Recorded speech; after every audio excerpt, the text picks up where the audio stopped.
Hadi. Hazır mı? Salam millet, salam. Yatarsınız.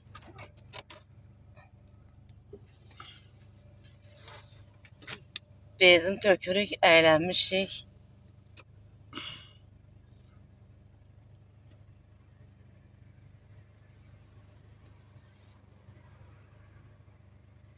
Of, ne istidə ya.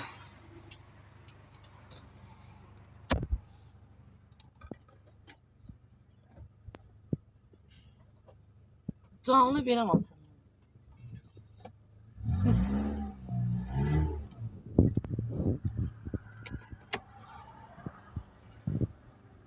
Oraya mı koyuyorsun?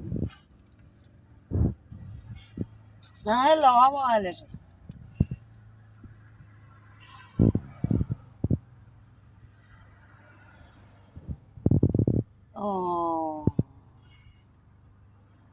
Şu dünyada bizi ölümden başka her şey gördü ya.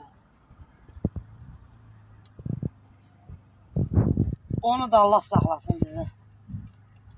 Xatadan, baladan korusun ya Rabbim bizi.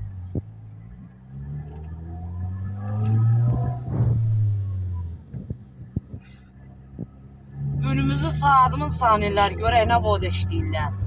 Aylar necə işləyir. Var indi nətər yıxaq. Nə cür bütün bizdən sallaşırlar, yeyə dururlar.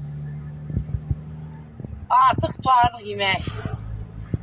İndi dimdik durmaq lazımdır. İlanın başı qalxdıqca nəzmək lazım. Heç kimə mərhəmət yoxdur da. Yeter Allah'ım, yeter.